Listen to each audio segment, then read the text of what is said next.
Welcome in. It's the PHNX Cardinals podcast, your premier Arizona Cardinal podcast. Like and subscribe. Leave us a 5-star. Check out our Black Friday sale going on and gophnx.com. Get some good in your life. Cardinals, maybe not so good. Go pick up a free hat and or shirt. Become a diehard. I'm Johnny Venerable. He is Brack. We are now roughly 24 hours removed from the beatdown from the LA Rams at the hands of Sean McVay, Matthew Stafford, and company. Lot to dive into. And of course, it always starts with the quarterback, Kyler Murray, Brack. Yeah, it does. But can I just say this? I hate Sean McVay. I can't stand him any longer. You know, like I'm so sick of it. 13-2 in 15 games, including the playoffs.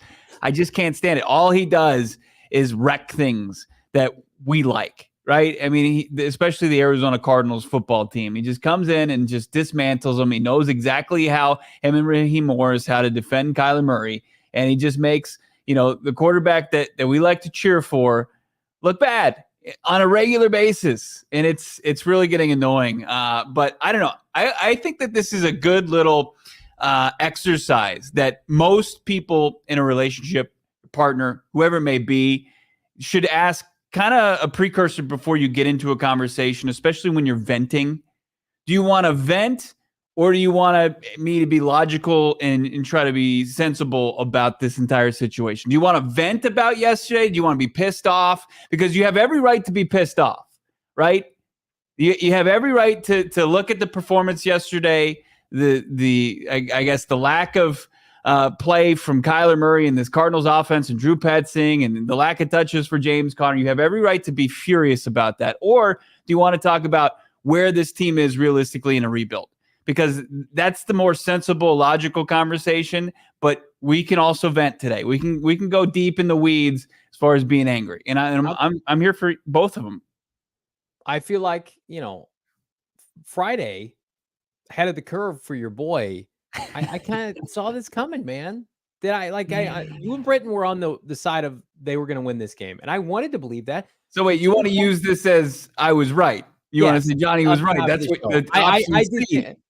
Listen, the Cardinals offense is what it is at this point. How is that dramatically going to shift from the personnel to the play calling, lack of execution? The defense, I thought Kyle Odegaard put it well on Twitter. Like, it's an XFL defense. But this show has been saying that for flipping 3 months. Their front seven is terrible. So, I think they've overachieved this year defensively. So, put away all of my fuel today is toward the state of this offense and what the decisions you have to make with it. Because, defensively, you can go a million different directions this offseason. You don't have big money tied to anybody worth a shit. The defense is going to be fine. They need a lot of help, but they can mitigate that in free agency in the draft, and they got the right people to do it. Mm-hmm. The state of this offense, again, we talk about it. Go look at over the cap. All of the money on this team right now is attributed to the offense. And the offense can't score 20 points. Joshua Dobbs, Kyler Murray, Clayton Tune, doesn't matter. That's a problem. I reached out to somebody I trust close to the situation yesterday, and then we talked this morning. Oh, not me? No. You're close to me, close to my heart, but not to the situation. Here's what I'm going to tell you. I don't expect anybody to get fired. Drew Petzing, I think it would send a bad message. First of all, they like Drew and they like what he's done at certain times this year. I'm going to tell you right now, they have no intent of firing Drew Petzing. They think it would send a bad message. Is he performing great right now? No. Gannon kind of subtly called him out in the press conference yesterday. You pointed out the lack of balance, right? Mm-hmm. What kind of message does this send? You want to be David Tepper firing people midseason, or the Cardinals without a franchise quarterback for most of the year? You can't fire somebody after that. Plus, this was Gannon's number one guy. They're not going to fire Drew Petzing. Now, they're going to expect a lot of things out of Drew Petzing, and I think there's still some meat on the bone left these last 5 weeks, but They have the number 2 overall pick right now because of, in my opinion, the state of this offense and how inept it's been. I don't know if things get better this year.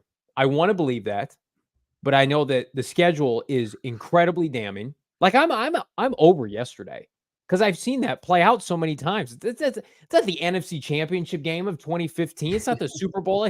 I've seen that before. Yeah. Like Sean McVay's beating our ass for how many straight times? Like that, I'm No. numb to it now. Cardinals haven't won a division game since last year at the LA Rams. Coincidentally, the last time they won a road game. So to me, it's just like, what are we doing now today?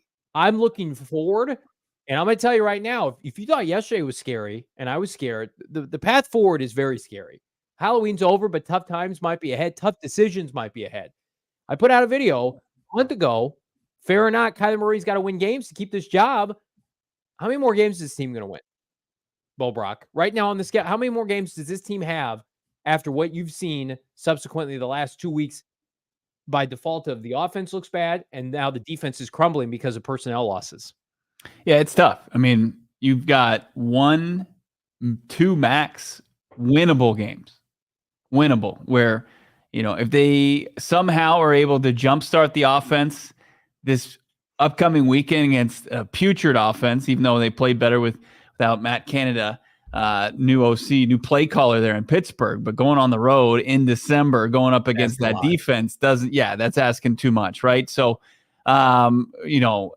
outside of barring a miracle and this offense turning around against that defense, you've got December 24th, Christmas Eve, and then the season finale just based off of what's going to be the state of the Seahawks. Are they going to be playing for something? If they're already out of the NFC playoff picture, maybe they're not. Maybe they rest players in the Arizona Cardinals are able to get a token win at the end of the season. And then it's just like, what are we doing? Don't Lovie Smith, your draft pick here, like the Houston Texans did in the finale last year, and drop out of a very favorable spot just because you want to get a little pride going into the offseason, because that pride goes nowhere when you've got a player the caliber of Marvin Harrison Jr.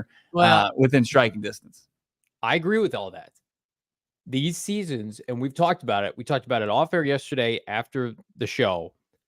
You win 2 games in a season, 3 games, like you have to take a quarterback. Now, they don't want to take a quarterback. We've got that source. They want it to be Kyler Murray. Mm-hmm. I'm going to tell you right now, the situation with Carolina, Bears watching, go look at Carolina's schedule. They fired their head coach today. They're going to be fired up to play now. They get Tampa twice. They get New Orleans. They get a lot of meh. I think they play Atlanta again. Like, I'm not saying Carolina is going to win 2 games. Cardinals are going to be the Cardinals are, can we just say the Cardinals are destined for a top 3 pick? Yes. It feels very likely. That's not even the first time you hear that this show, actually. Now, you've been looking at my trending. You've been looking at my naughty nice list. Is that what you did? When the Cardinals beat Atlanta, you and I and a lot of people thought, well, they're going to win like 5 or 6 games. They're going to be competitive, win something. Right. They lost 2 what we thought very winnable games these last 2 weeks. And then, like, you didn't lose on a Matt Prater miss with time expiring yesterday. You got your ass kicked. And it didn't look close. And you're regressing as a team. And if this is any other year, as you just mentioned, and you're just going through the motions in a rebuilding year and you win 2 games, it's not a big deal. Go get your franchise quarterback in the spring. But the problem is they have their franchise quarterback, but it's not really theirs. It came from a different regime, and he's not playing well. And you owe him $52 million this spring. I wanted this conversation to be non-existent. It's going to be here in December now. The worst case scenario, I think, right now for all collective minds is they don't have a definitive answer on Kyler Murray. The state of this roster now is masking a lot of what he's able to do. And now you're going to have to make a decision based purely off of an 8-game stretch. If you go 1-7 in that stretch, like, it's going to be, I'll finish with this. Okay.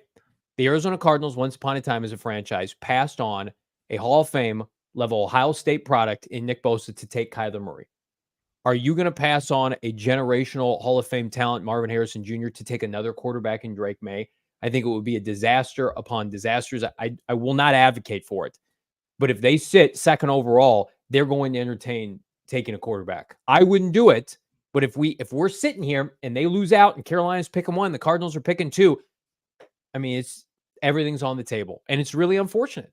It's really unfortunate that we're at this point. Ass kickings like yesterday they leave the door ajar for conversations like that. They do. We're a team, what we qualified as a weight class fight, right? They're in the same weight class of the Los Angeles Rams. Beautiful analogy by you, and by the way. They went 30 straight points unanswered against the Arizona Cardinals.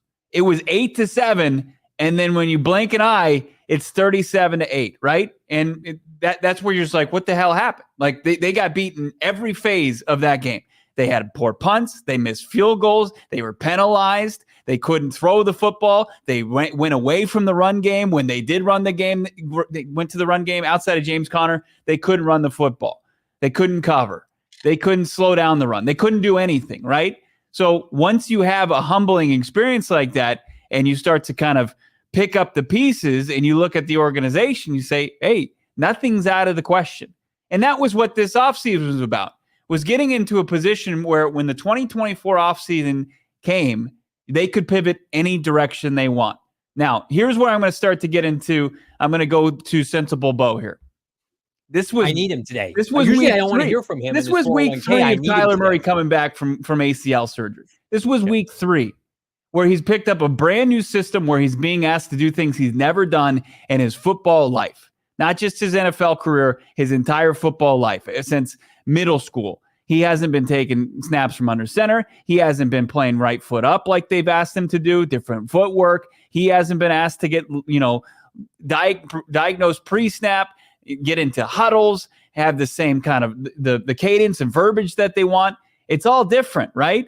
And it looked like it came to a head yesterday when they faced a rock solid defensive coordinator, Raheem Morris, and obviously somebody that's had a lot of success, as we outlined earlier in the show, in McVay. And it was almost a breaking point to where they just dismantled this Arizona Cardinals team, and they weren't prepared for it. And it was about as humbling an experience. It was maybe even more humbling than a throwaway game like Cleveland, where they just decided to punt on the entire thing. Like what they were trying this game, where at Cleveland, it's like, okay, they were just trying to get to Kyler Murray's debut against Atlanta the following week. So now I just think that Drew Petzing was a sought-after offensive play caller. He's 35. He's in his first season as the main play caller on offense. You've got a quarterback doing some things differently. You look back at last year, Petzing, his relationship with Deshaun Watson was trying to knock the rust off as well. And it's a part of the process. And sitting here and trying to make, long-term decisions because of a recent mishap, I think it might be just too reactionary for my taste. Who are the top 3 teams, in your opinion, in the NFC right now? No specific order. Give me your 3 best teams. I know who they are. I want you to tell me who they are. Let's see. I would say Eagles, of course. You probably have Dallas in that conversation. And then, San Francisco's obviously in that. So those are the 3 best teams. Yeah. Okay. What are those 3 teams have in common offensively? They have done a fantastic job, the people who run those franchises, in supporting their quarterbacks with big-time offensive playmakers, not undersized wide receivers for your already undersized quarterback. Devontae Smith, A.J. Brown, Jalen Hurts. And then they've got the tight end in Goddard. Dallas, we talked about it off air yesterday. Like, everybody was ready to bury Dak Prescott. McCarthy's a joke. He's a big slob. They get CeeDee Lamb, Brandon Cooks, Michael Gallup. They go like 4 deep at receiver. They've got a tight end. They've got Pollard. And then San Francisco, we know Brock Purdy, I think, is a little bit fraudulent, but he's got Brandon Ayuk, Deebo Samuel, George Kittle, and Christian McCaffrey. What does Kyler Murray have? I think he's got a little bit of a beat-up James Conner. And I think right now I'm willing to say, and I'm excluding our boy Greg Dortch because he's a good player and he should play more. So I'm not including Greg Dortch in this conversation. I think the current cast of receivers is the worst I can remember in Arizona in 20 years. You've always had a stable of Fitzgerald and Anquan. Michael Floyd was damn good. You always had guys, DeAndre Hopkins, Christian Kirk went over 1,000 yards. This is the worst cast of starting NFL receivers with Michael Wilson out that this franchise has had in over a decade. Trey McBride is your best. 2018 was pretty bad. 2018 was really bad. Remember when they tried to pawn off Greg Little?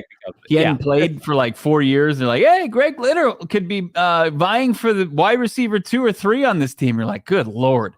You've got a 7-year-old Larry Fitzgerald in the slot, and you've got Greg Little and God knows what. It was one of the worst collections. But I agree. I mean, as far as what you need as far as playmaking from that position in the modern day NFL, it doesn't match up. It doesn't match up. You're not winning games. You're not winning games. And I think we're mad at a lot of people today. There's one person we should be mad at, and his name's Steve Keim. And he's not associated with this franchise anymore. Like Steve Keim was a big advocate for why the Cardinals got their ass kicked yesterday. Hollywood Brown, in my opinion, should not have a future here. It's just not working. Like, he got a bunch of garbage time yards yesterday. Like, spare me the 88 yards and then the shiny PFF grade. Like, Rondale Moore, that experiment, I'm ready to deem that a fit. That's over. I don't know what, like, he's a gadget player. He's not a starting NFL receiver. There's no rhythm to this offense. Now, I think Drew Petzing needs to shoulder a lot of the blame, and I hate that they got away from what worked on that first drive with the boots and the play action and James Conner. The fact that James Conner had 6 carries, I said, is a fireable offense. It's a joke, and I think Jonathan Gannon would agree. This offense, until you get the quality personnel needed in this offseason, needs to be run dominant, under center, boots, play actions, tight ends, and the occasional deep shot. And if that means that you're going to water this down, good, because it doesn't result in Kyler Murray getting sacked 4 or 5 times in the shotgun. You've got no chance. Like that possession at the end of the game where he's back there in shotgun, Kyler Murray, who's 5'10", and you got little wide receivers trying to go, and the Rams are just pushing. They're just laughing at you. They're pushing you around. Kyler Murray translates his size. He can be small. The rest of your team, your receiving core, cannot be small. We've talked about this, 20 times. So I'm not going to sit here and say a kid out of the ACC who completed 50% of his throws and lost to a 2-team Virginia team can come save the Arizona Cardinals. But I'm also not going to say they're not going to kick the cans on that potentially if the situation calls for it. They're going to consider everything. My opinion is you get Kyler Murray some help. You go back to the offense you were running with Joshua Dobbs. Kyler Murray makes those throws, and you grow with some new offensive personnel. And I think that they can win that way. But man, it just yesterday, it was in the last 2 weeks, frankly, it was harkening back to what Cliff Kingsbury and Steve Keim tried to do. And I'm inclined to believe Gannon and Petzing are just like, shit, let's just try to make it work with what they have. I think we know 5 weeks, you don't have very much. You need a lot of new stuff. Yeah, and maybe they'll get Michael Wilson back this week, and that would help a lot. But, it's not going to be a cure-all, third-round wide receiver. That's such an indictment of the rest of this receiving core. It is. Hey, this third rounder, the 100th pick in the draft out of Stanford, we need him to come save our offense now. It's an indictment, but it's also like it's an indictment on 2 guys. It's an indictment, and it's not their fault because nobody drafted them as high as they were drafted. Mm-hmm. Nobody traded a high draft pick like for Hollywood Brown. So he's a first-round receiver. He was a first-round pick, traded for him. And then Rondale Moore, there was a second-round pick that was utilized on him. Like, it's not their fault, but it was bad moves by Steve Keim as far as constructing this wide receiver core that Monti Ossenfort is trying to rework. And it's going to look, so different come, the 2024 offseason and post 2024 NFL draft. It really is, regardless if they get a Marvin Harrison Jr. at the top of the draft. But, like they don't do this. Like, and then you've got a guy who's a non-drafted player and Greg Dortch who's making the plays. And we're not just saying that because we have a podcast. It's on Tuesdays here on PHNX, the all-purpose podcast with Greg Dortch. But now for 3 weeks, he's made big plays for this team where the other 2 guys, you can't say that much. No, I mean, like, again, Rondale Moore, I don't know what he's like. He's like Isaiah Simmons. He's like the Isaiah Simmons of this team, where you will get a splash play or 2, but interweaving him into your base package and making him a cornerstone of what you want to do. Simmons defensively, Rondale Moore offensively. It's not winning football. That's not winning in the NFL. Like, he could be like your 4th or 5th wide receiver, and it's like your change up pitch or a pinch hitter in baseball. Right. Like, hey, he can come in, give us a shot in the arm, right? The last guy off the bench. He's a fucking starter for this team. And every week, like, dropping passes. He's got the lowest PFF grade from yesterday. And then, like, Hollywood Brown, he's a jag. He's just a guy. He can't break a tackle. He can't get deep. It's an indictment in this organization right now if they don't leave the first round. This is a historic wide receiver class. You have to get a receiver. Like, that there are like 5 guys that are going to go high. And what we've seen, I don't want to get too far. We're going to talk about the draft here in a little bit. Receiver is a priority for teams now. If the Cardinals don't get Marvin Harrison Jr. early in the draft and they think they can run it back with a Houston pick to get a wideout, it's gonna be a long ways away. You might need to trade up. That's how dire this situation is at wide receiver. Like, I'm going to talk about DJ Humphries later and trending up, trending down. He's played pretty well. Like, I know people were dogging the offensive line yesterday. And again, I go up and down with PFF. Guess who the 3 highest graded players were offensively for the Cardinals yesterday? Like high 70s grades. Yeah. It was offensive linemen. Both tackles and Will Hernandez. So I'm going to tell you right now, like, I'm a little skeptical of those grades, by the way. And I am too. But here's what I'm going to say. Humphries is under contract. And what I've seen right now is like, when this offense is right, you can work with this offensive line. We're going to get a new left guard. We'll see what happens with who's available to tackle. This receiving core needs to be gutted. You have to gut this and start over. And I like Michael Wilson. Where is he? He had an injury situation in college. He wasn't available. He's injured in the NFL. You need multiple starters, just like you need multiple defenders in the front 7 and secondary. The receiving core needs to look completely different. And again, people are saying we make excuses for Kyler. I think we just want Kyler to have the best opportunity to succeed because we know what he can do. We know this receiving core can't do, and it's a lot. Josh here saying respectfully, I like Dortch, but if you look at his stats, they're weak. What's it say here beyond that? That one. It's not to be the main wide receiver. The only wide receiver that's born statistically is Wilson, and the rest have woefully underperformed. I agree with some of this, but Dortch hasn't played really outside of the last 2 weeks. That's why his stats are down. Let's take a look at some of these super chats. You guys are crushing it today. Yeah. Is it Corey? Corey jumping in with $2. Thank you, Corey. The Stew wouldn't mind O-line at 2-3 and trading up for wide receiver. That's what Johnny kind of outlined there. If you don't get one, if you don't get Marvin Harrison Jr., or if you decide to go a different direction and bolster the offensive line, probably have to be aggressive, trade up, get a guy like Malik Neighbors out of LSU, Keon Coleman out of Florida State. You got the kid Rome, who I saw make a big play this weekend. Did you watch Rome Odunze, Washington, Saturday night? I did. Won some big Rome, money. Marvin Harrison Jr., and Malik Neighbors, 18 yards per catch, all over 6 foot. You think that works in the NFL? I'm gonna go ahead and say yes in big boy conferences. Sorry, continue, please. No, you're good. Is it Marmol? The Carlos Marmol, who we got on here? Yeah. Marmol Perio. Hi from Spain, guys. It was depressing seeing our guys play yesterday. I agree. In my opinion, Drew is running out of credit and maybe sinking K1 options with him. Look, I'm going to preach patience here. And I know we haven't liked what we've seen, a very pedestrian, below average performance against the Houston Texans, which could be a playoff team this season, that you took down to the wire because your defense played better in that game. That's the reason for it. But then this performance, if you can flush it and you can kind of get it going and get back on the right track, I think that's going to be the key for the remainder of the season. I mean, it's 3 weeks that Drew Petzing and Kyler Murray have been working together, and he's introducing a lot of new concepts. And I think what Drew Petzing has done, despite this team being 2-10 over the season, getting Dobbs in there, making Dobbs actually operate at a pretty high level, and what he's done with the quarterback position that started with Colt McCoy as your QB1 and to where it is now, like, let's give him a little bit longer of a leash before we start saying and calling for his job. They're going to give him a whole nother year. Like, this is who Jonathan Gannon wanted. When we were texting people trying to figure out Gannon's staff in advance, it was always Drew Petzing. Like Nick Rollis, they were hoping they could get him. They had contingencies if they couldn't get him. I never heard another name other than Drew Petzing. They like Gannon and he are incredibly close, dating back to their time in Minnesota. Like, you're not going to look at Drew Petzing and say, hey, you didn't have Kaya for half the year and the team's terrible. You're fine. Like, right. Again, you want to be somebody viewed as that has consistency and uses rational judgment. And like, this is not a Michael Bidwell decision. Like Gannon trusts his guys.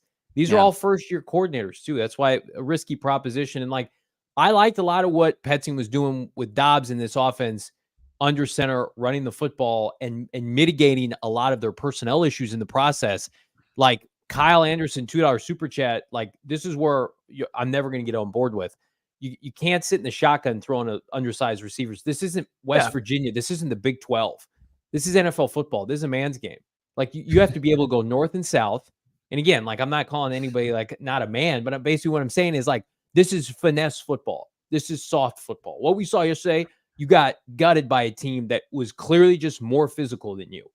More physical with a scheme that north and south, a running back off the practice squad torched you for about 200 yards. Like you need to be bigger, faster, stronger, and run a big boy offense. What happened to that? Like I will give Petzing all the grace because of the personnel issues.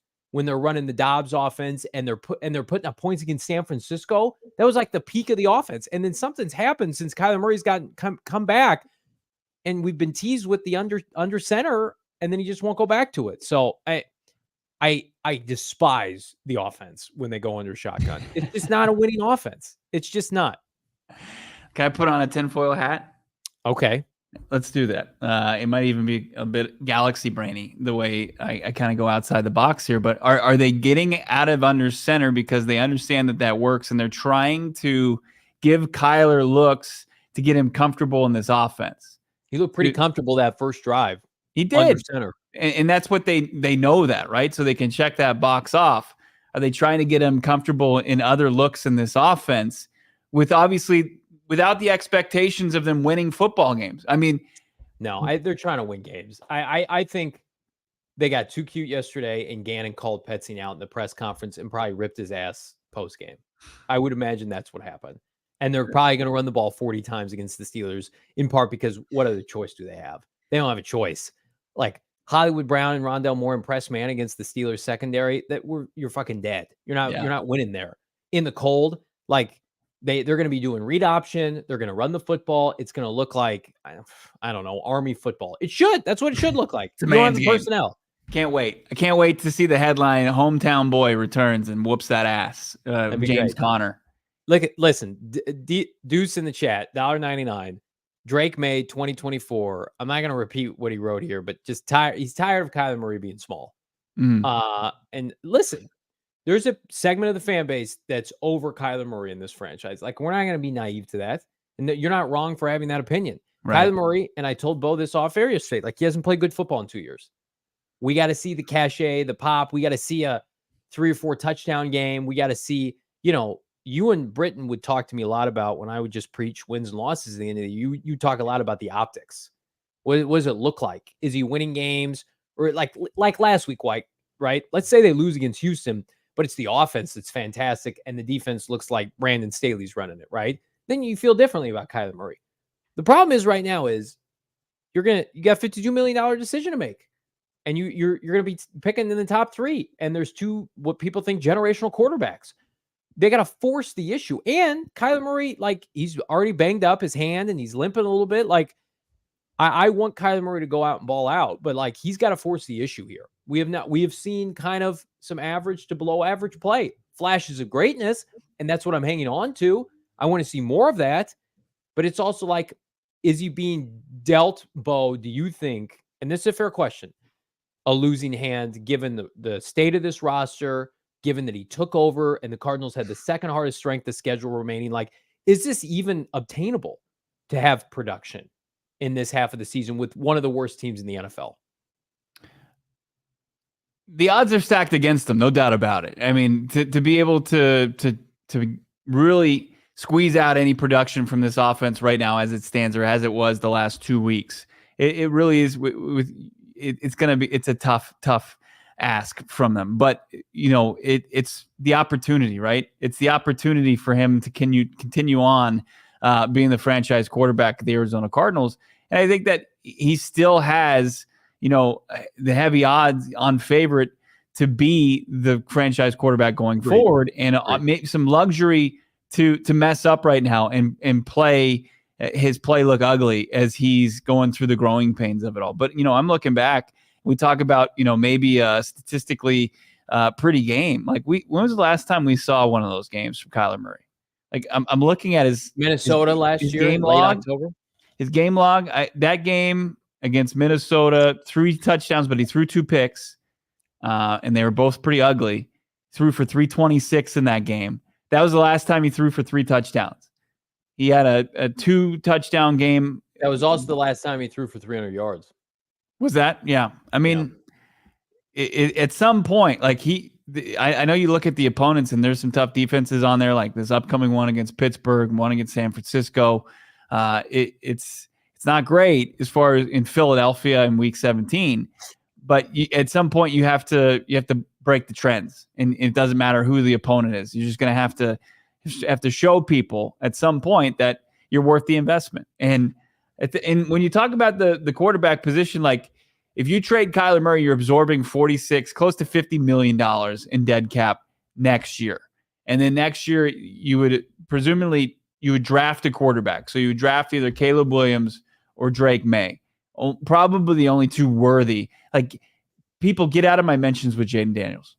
I'm not sold on Jaden Daniels. People are coming after you about Jaden Daniels. Yes. I haven't even seen him in like a big board. That's not I know. real thing. I saw him in a top 10. I was, what are we doing here? Who did that? Sporting News? Was that our friends at Sporting News putting that together? May, Caleb Williams, those are the two options, right? But then it's like, okay, Caleb Williams struggling against Virginia, struggling against ACC opponents. Caleb Williams struggling. What do you lose? 5 of 6 in the Pac-12 down the stretch. Like, if they pick, I just think that you're going to be in a tough position regardless in 2024. No doubt.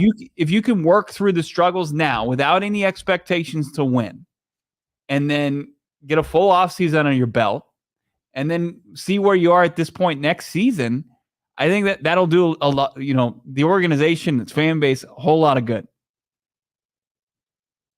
If they pick first overall, they're going to take Caleb Williams. I feel really good, confident about that.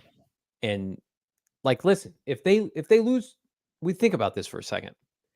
If you lose all these games and you go through a miserable season and you're Jonathan Gannon and Monti Ossenfort, you deserve the first overall pick and everything that comes with that. And if there's a generational quarterback, you deserve the right, without anybody batting an eye, to draft that player.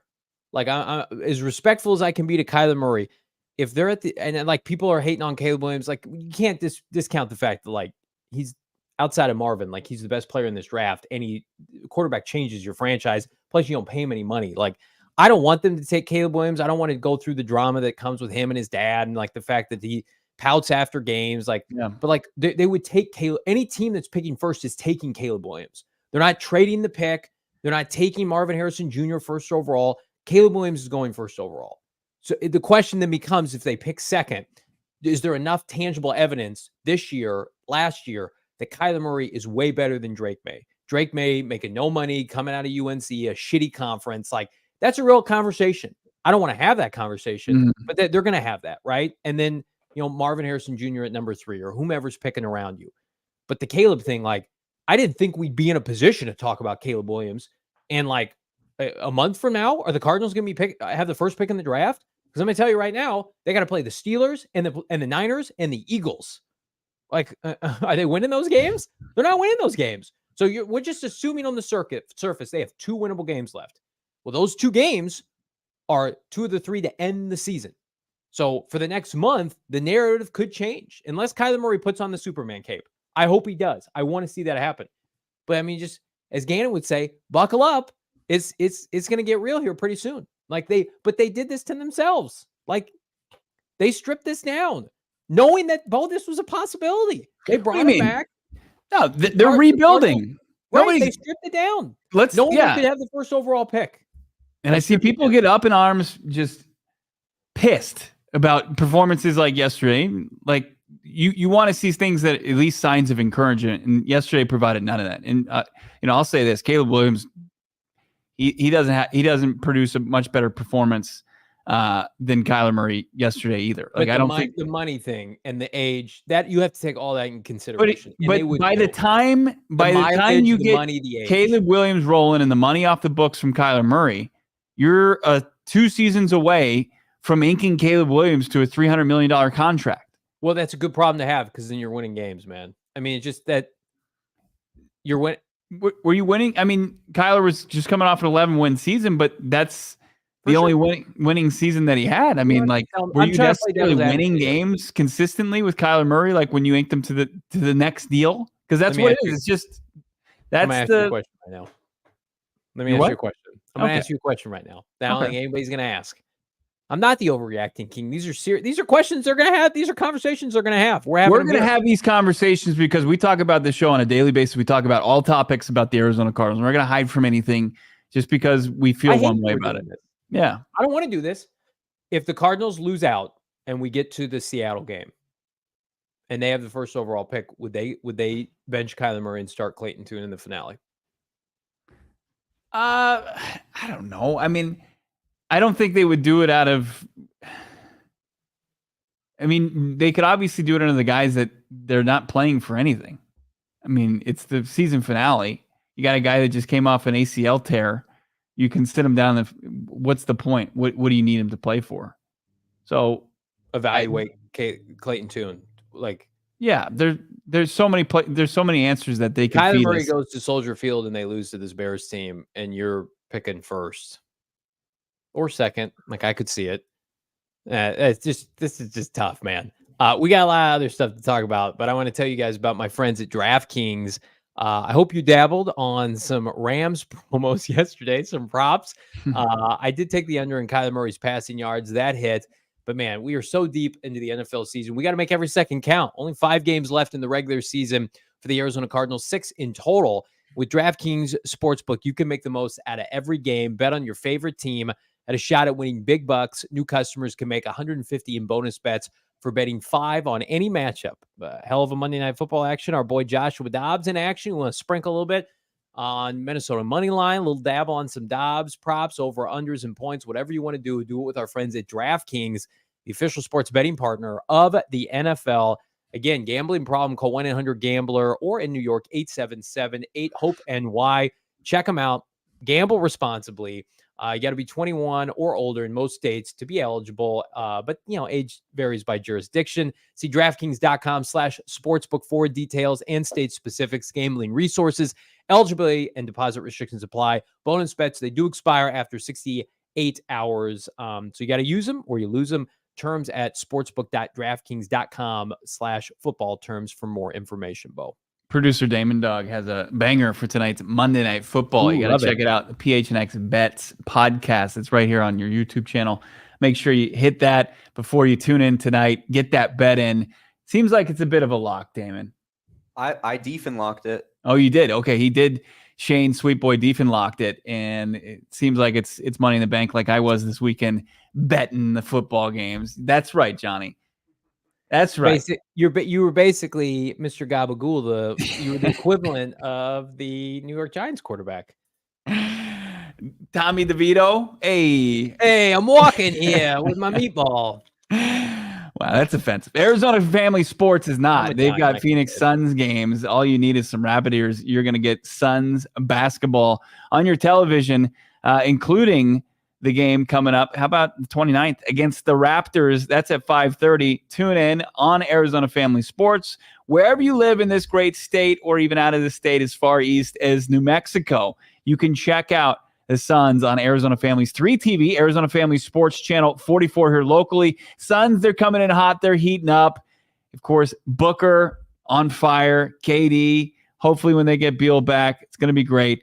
You want to find out where Suns games are in the Yuma area? Check in on Channel 27. How about Tucson, Southern Arizona, Flagstaff? Check it all out. Wherever you live in Arizona, visit azfamily.com. Click Suns games for listing information for in your area. Trending up, trending down like we do every time on a Monday. And I like my candidates this week. We're changing it up a little bit. 'Tis the season, as they say. We're switching it up thanks to our friends over at Arizona Lottery. Johnny, It's now the naughty or nice list. Ooh, I like that. I'm feeling real naughty today. Should we start with some naughty boys? Some naughty boys and girls? Let's check out my naughty list this week right now. Ooh, naughty Drew Petzing. Naughty is Drew Petzing. Now, I don't think he's going to get a full stocking of coal this year, but maybe some discount Legos. Drew Petzing, you're not getting that PS5 this year. Not yet, anyway, with how this offense has been performing. Don't love it, Drew. Be better. We talked about it. How about this run game that used to be once upon a time a juggernaut? 6 carries for my boy, old James Conner. Not great. Not great. Like, again, some people said maybe he looks hurt. What's going on? Minimal targets. I'm just going to tell you right now, this team is not good enough, Kyler Murray or not, to win games offensively without James Conner having a huge role. And he looked so good on the opening drive yesterday, Bo. Be naughty with the run game. Zaven Collins. Where is Zaven Collins? Has anybody seen him? 37 snaps yesterday. Played about half the snaps defensively. Not making plays. Felt really good about the state of this defensive line group, albeit with really bad defensive tackle play. B.J. Ojulari is the number one edge rusher on this team. And right now, they're just kind of doing a hodgepodge. I was disappointed to see, Bo, they didn't pick up Derek Barnett.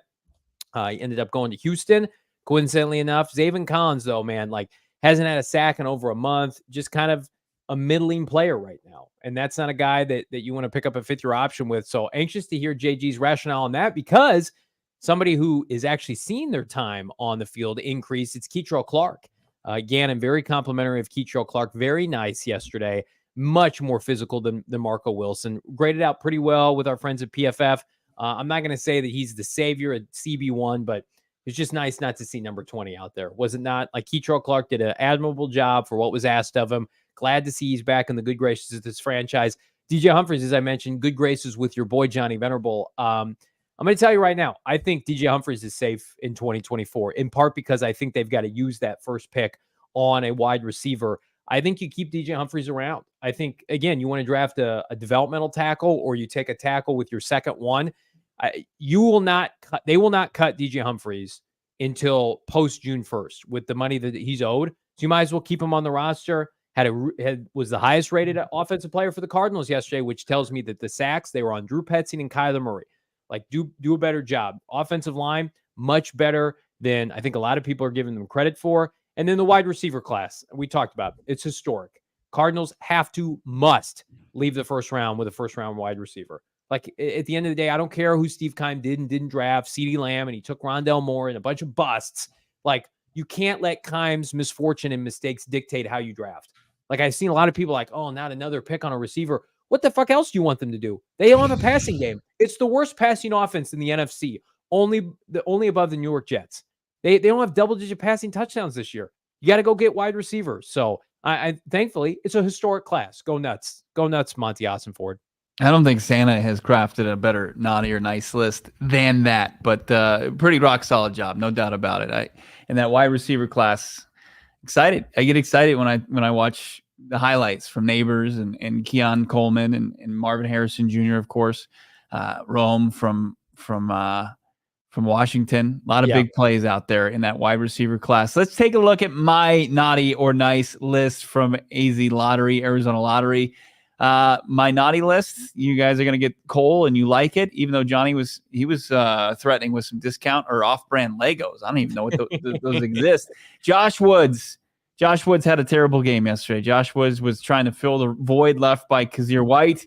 He did not do so. Sean McVay, his offense, Matthew Stafford, they sought out 10. They saw if there was a running back or a tight end he was covering, and they went after him. They exposed Josh Woods. Josh Woods was in coverage on a pair of touchdowns yesterday, one to Kyron Williams, the other one to Tyler Higbee. Both of those guys had a pair of tutties in the passing games. Josh Woods needs to improve on the fly with Kazir White being out for the remainder of the season. And then you've got the pass rush, kind of similar to what you had. You got Zaven Collins back on this graphic as well. He's a part of that pass rush that's deep, but it didn't matter who they had in there. Matthew Stafford, he's not going to get in trouble for having a dirty uniform yesterday. He came out squeaky clean. His Rams white uniform, it was still white at the end of the game yesterday, did not meet the turf really at all. And the pass rush was non-existent. And that's unfortunate because you got to get a guy who is not mobile like Stafford on the run, because he goes from pretty good to pedestrian to below average. Didn't have any pass rush, and then clarity.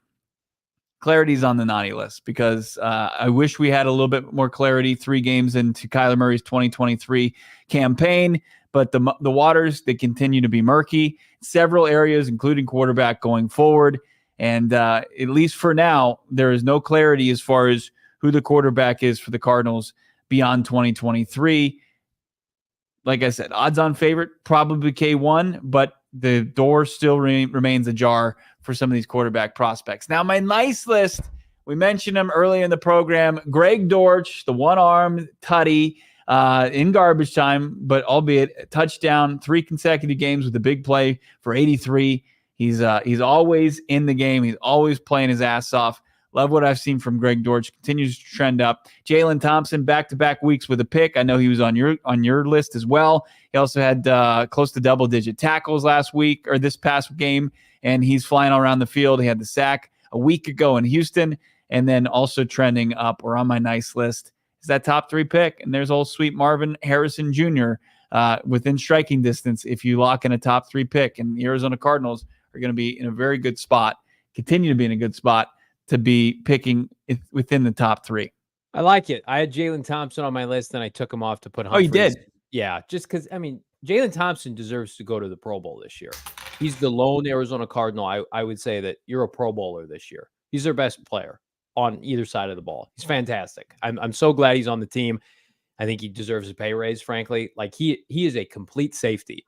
Like, and a lot of people are asking now, like, is Budda Baker? I saw somebody message you, is Budda Baker expendable? I don't think so. I think you just keep a strength to strength. I think you have 2 great safeties next year. Fired up about that. And it, to your point about Marvin Harrison Jr., like, this is the first time in a weird way where it's felt like the Cardinals are going to be on the clock and Marvin Harrison Jr. is going to be available. Now, I don't know what they're going to do with that pick. Hopefully they take him. But like after the Atlanta game and then even after the Houston game, it felt like Cardinals are still going to win some games and they're going to be picking like 4 to 6. I'm ready to basically succumb to the fact like they're going to have the top 3 pick and Marvin Harrison Jr. is going to be available. And I will be gutted if they don't end up taking them. We're going to get to your super chats here. Thank you so much for everybody who sent those in. But first, I want to tell everybody about our friends at Desert Financial Credit Union. They're the official credit union of the Arizona Cardinals and the Venerable household. So for more than 84 years, Desert Financial has been Arizona's largest, most trusted local credit union, dedicating to creating exceptional experiences by giving back to the community and providing financial solutions that make lives better. They're fantastic. Checking, savings accounts, mortgages, loans, credit cards, investment options, and more. Represent the Red Sea with the Arizona Cardinal Visa debit card. Have it myself. Love it. Show your team spirit. Open a free checking account online. Get an Arizona Cardinal Visa debit card. Go to desertfinancial.com/Cardinals to get started. Today's the last week you can take advantage of a great deal going on exclusive to our listeners. Friends over at OG's Brands and ZenLeaf have teamed up and they're saving you money on all the great OG's Brands products that they have in ZenLeaf Dispensary. So you can order online at ZenLeafDispensaries.com. Find your closest location and you can order your favorite OG's gummies. Of course, you got the orange creamsicle, you got the fruits, you got the creams, you got everything that you love. How about the aquaberry flavored sleep time gummy? It's going to help put you to sleep, keep you asleep. If you're up, you got nightmares about this Arizona Cardinals performance on Sunday, go get some OGs, save some money while doing it. Use the discount code PHNX while ordering online for in-store pickup, 25% off at checkout. Deals exclusive to PHNX listeners and viewers, and it's available only for online pickup orders at ZenLeaf Dispensaries, ZenLeafDispensaries.com, discount code PHNX. It's active until November 30th. Let's get to some of these super chats here. Deuce coming back with another $1.99. There was what K1 was and what K1 is. No more excuses. Again, like you heard, Deuce, like a lot of people feel that way. I'm still hopeful that Kyler Murray can get back to being a top 10 quarterback in the NFL. And I think lapses in quality play by other quarterbacks around the NFL give us hope. And I also like, here's a question for you, everybody in the chat, and I'll give this to my co-host as well. Would you rather have Isaiah Simmons and Hollywood Brown today, or would you rather have Tristan Wirfs and Tyler Lindenbaum? Like, these are other franchises that make good decisions to support their quarterbacks. Yeah. Why can't the Arizona Cardinals? And they finally have a GM that I think is going to emphasize that, Bo. Yeah, he will. He's gonna rebuild the trenches. He's gonna use a ton of that draft capital, or they got 6 picks in the first 3 rounds, and he's gonna utilize that on offensive, defensive line help, no doubt about it, and try to supplement the rest of the roster as well. I haven't given up on K1 either. Seen a lot of cruddy quarterback play. I've seen a lot of it this season. And Kyler Murray had one of his worst performances yesterday. But at the same time, I mean, this is to ask for him to be operating at a near perfect level 3 games into this after the first huge injury that he suffered his entire playing career, and pick up a new offense, new footwork, all that. It's just, I think that's It's a little far-fetched. So we'll continue to see how this progresses. He still has to prove it, though. He still has to prove it. I don't disagree with that, but I don't think that I don't think it's a final product by any means. All right, let's continue these super chats. Matthew Mariotti, thank you so much for $4.99. I can't believe how fast this whole team went south. Knew they didn't have talent, but first quarter of the season they played hard. And I think, Matthew, we're seeing the lapse in depth clearly on the defensive side of the ball. I would argue like the offensive side of the ball, that's why it's more frustrating, because like this is their receiving core outside of Michael Wilson. They have their star running back. They've got their offensive line. The defense, though, I mean, but let's keep this in perspective, though. They were in a position to win the game last week, and they won the game the previous week. They got blown out yesterday. It was an awful performance by a team with 4 wins. But they were a drive away from beating a potential playoff team, and then they beat the Falcons the previous week. Let's not get lost in the most recent performance.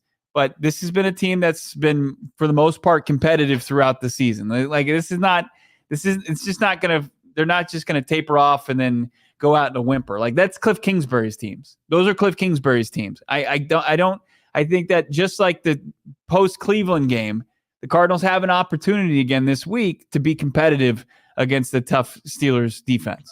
Would love to see it. Love to see this. Libertarian Sasquatch, $4.99. I've been saying this from the beginning. It's a multi-year rebuild. If you think otherwise, you're only lying to yourself. I hope it's only a 1-year rebuild. And I think the NFC is dismal enough to hopefully support that. But thank you for your sound response, because I again, it's easy to overreact after what we saw yesterday. AZ Fan 1998, $5. Thank you so much, friend of the program. K1 was not set up for success by Drew. Need Connor to run the ball. This team needs other pieces through the draft. That's how this build succeeds in 2024, Bo. Absolutely. I mean, James Conner, establishing the run, things we were told what this offense was going to be. That's not what it represented yesterday. It was the first drive, right? Ton of under center. I think Kyler Murray was under center about 5 to 6 times on that first drive. He's rolling out, finding open receivers, had open green grass ahead of him if you wanted to tuck and run it. You had James Conner that was running at a high level.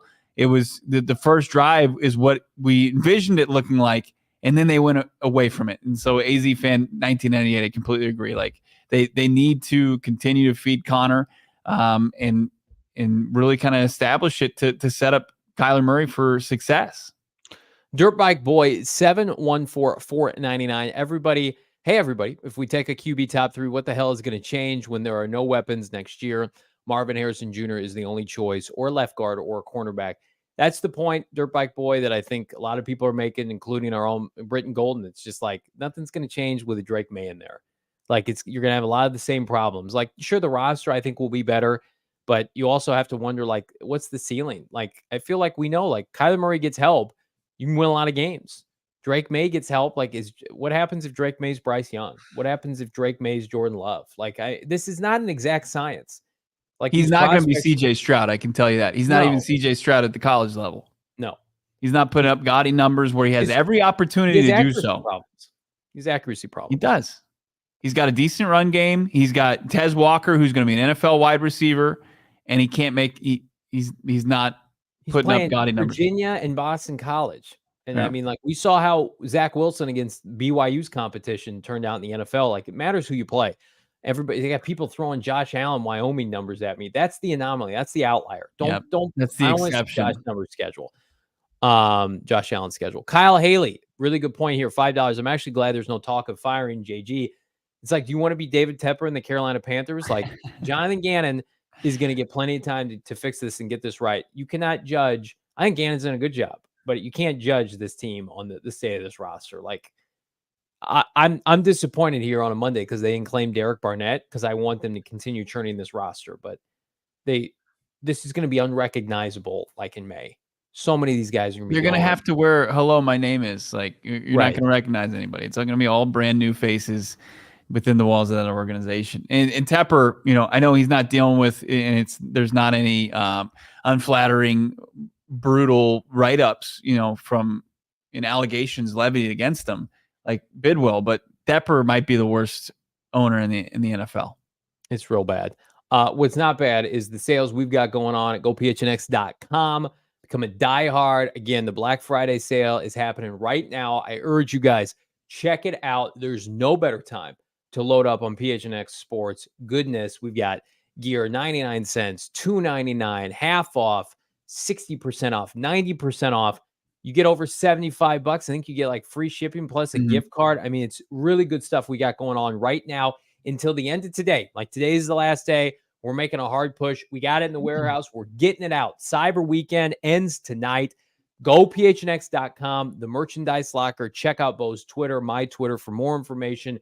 Grab those links. Grab that gear. Listen, it might be tough to support the Arizona Cardinals right now. Support PHNX because we're always winning, baby. We're winning because of all of you. And speaking of winning, you should win with our friends Arizona Lottery. Holiday scratchers from the Arizona Lottery make last-minute shopping. I'm gonna win right now. Easy. I got a scratcher. I'm gonna do it while you do this read. Yes, and yes. We'll cash together, even if you don't.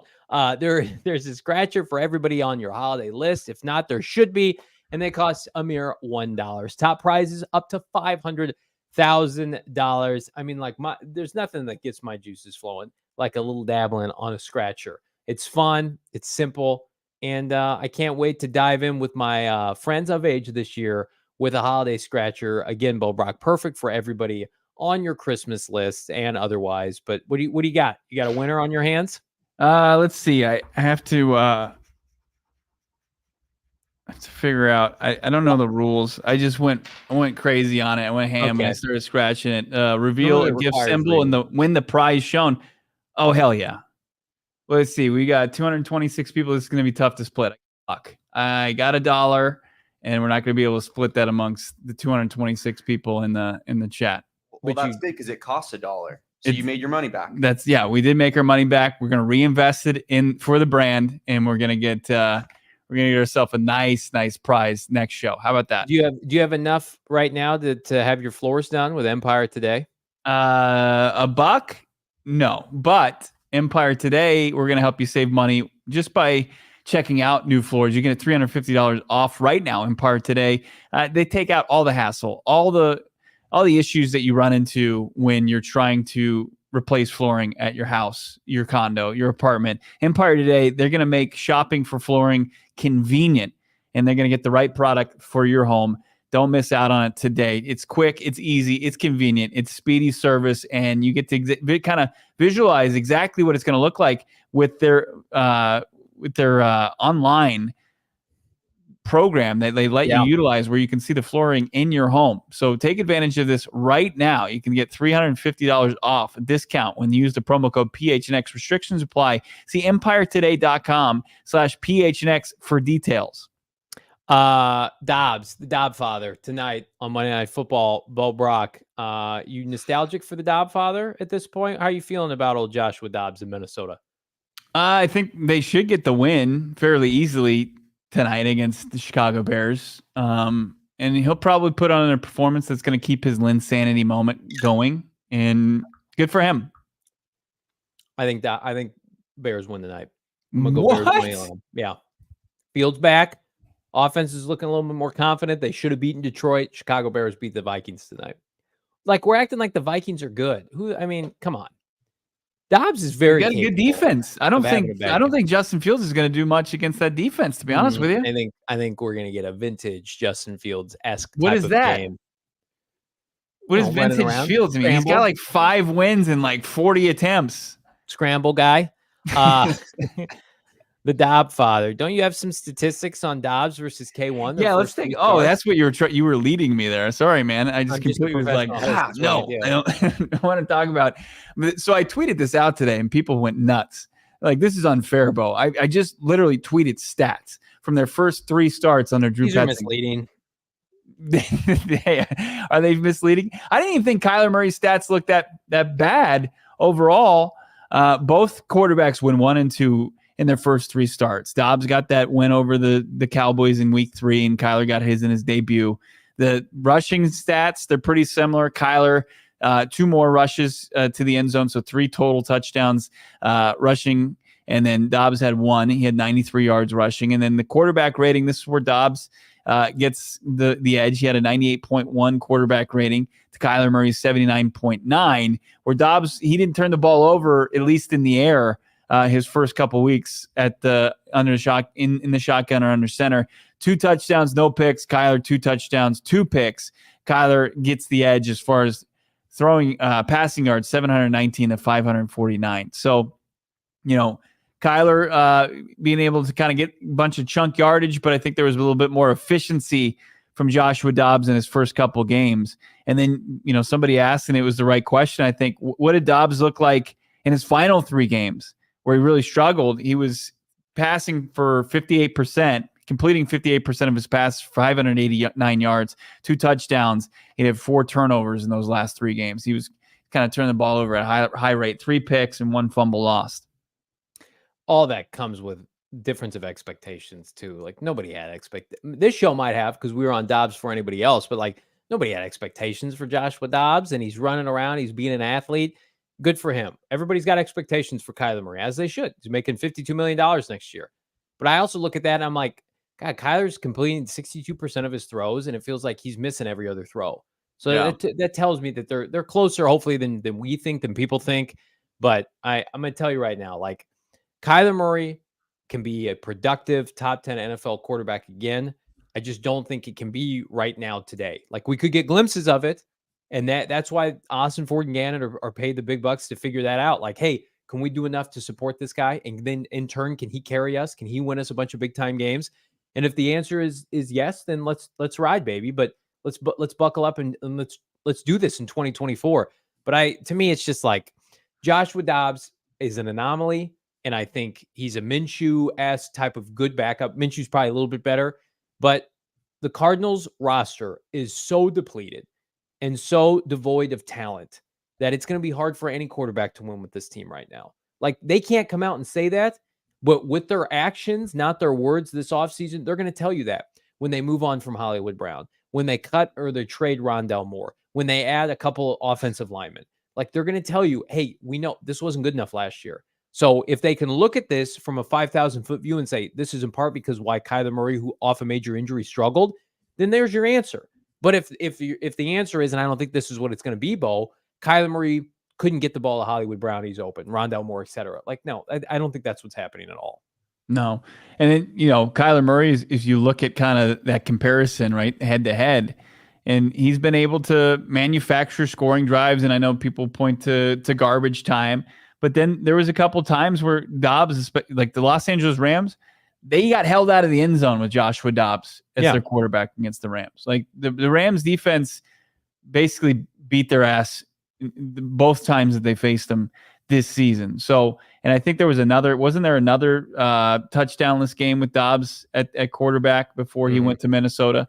But in Kyler Murray, like just getting comfortable, getting acclimated is able to get some scoring drives going to where, we saw that with Dobbs, but it didn't last that long. It was like a 3-game stretch. And it was aided a lot by James Conner. And it's like, okay, you did Joshua Dobbs that service when he was there. Now do that for Kyler Murray. Lean on Conner a little bit as you get him kind of up to speed here. Let's get out of here on this super chat. Illadre $4.99. It's not time to panic. Let GM cook. Also, we have the youngest coaching staff in the NFL. We have no talent, a lot of cap space. It's a clean slate. I think that's why this Kyler Murray thing is so fascinating, because it's the only thing that's not resolved. Everything else you can sweep up, toss under the rug, whatever you want to do. Anything can be remade, redone, new positions, whatever. But the most important position, Bo, remains the quarterback. And, I'm still going to sit here today in late November and say, I think Kyler Murray is going to be the quarterback of this franchise in 2024. Yeah. I think Jonathan Gannon is a big fan of Kyler Murray, despite, the performance yesterday and the performance at the end of the game against Houston. He envisions him creating the same type of conflict that Jalen Hurts does in Philadelphia. He's that type of guy where I don't think he wants to pivot to a rookie quarterback and go through the growing pains. He wants to get his guy back up to speed now so that they can benefit from it once they have a better up-to-snuff roster and a cleaner slate in 2024. Arizona Animal, do DeVito versus Kyler Murray. We love Tommy DeVito. My Italian roots support Tommy DeVito. Could he be a bridge quarterback to Drake Maye? I kid, of course. Hurts so much better and more physical. I mean, Kyler Murray is who he is. He's undersized, but he's an elite thrower of the football. It's as far as arm talent and mobility. It's not physicality. I don't know if anybody looks at the quarterback position and says that we really needed somebody that's got some true physicality back there, like a running back. I mean, that's something that Jalen Hurts brings. Yeah. But the two quarterbacks that you're looking at in this draft, the phicality is not something you would they can be evaluate. Just like Kyler Murray, especially Caleb, Caleb's a couple inches away from K1. We're a couple followers away at PHNX Cardinals on Twitter from getting to 10K. Get us there, please. Pretty please. In the meantime, like and subscribe. Hit that like on this video. Let's get this video to 200 likes here on a difficult Monday for Arizona Cardinal fans. Hopefully we made it a little bit better for you. Ahead of tomorrow, Brian Baldinger to break down what's going on with Kyler Murray and where the Cardinals could conceivably go, Bo, this weekend against a very vaunted Pittsburgh Steelers defense. In the meantime, follow Bo Brack on Twitter at Bo Brack. I'm at Johnny Venerable. Thank you, producer Damon Dog extraordinaire, keeping us on the air all throughout yesterday, doing a fabulous job. Like this video, subscribe to PHNX Sports on YouTube. Again, last plug, Black Friday sale, Cyber Monday concludes tonight. Get the deals right now. Go PHNX.com, the PHNX merchandise locker. We're back on a Tuesday for Bo Brack. I'm Johnny Venerable. Peace. We all silly like the mayor.